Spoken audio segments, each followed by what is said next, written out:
Ditch those sky-high phone bills once and for all by figuring out if Mint Mobile or Google Fi is the perfect fit for you. First, let's tackle pricing. Mint Mobile shines with its upfront payment model, offering significant discounts for buying multiple months at once. Think Costco, but for phone service. Google Fi, on the other hand, uses a flexible plan where you pay for the data you actually use, plus a base monthly fee. This can be great if you're a light data user.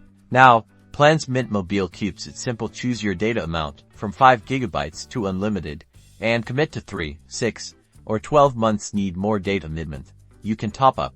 Google Fi offers more flexibility. Their Simply Unlimited plan is straightforward, and they also have the flexible plan we mentioned earlier, perfect for unpredictable data needs. Coverage is key.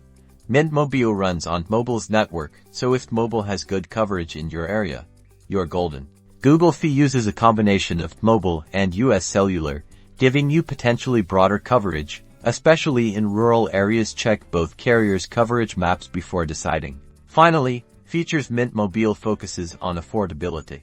While Google Fi boasts international roaming and the ability to switch between networks for the best signal, consider what's most important to you. Do you want the lowest price possible, or more flexibility and features? Weigh your options, consider your needs, and choose the carrier that will save you money and keep you connected. Let us know in the comments which one you picked.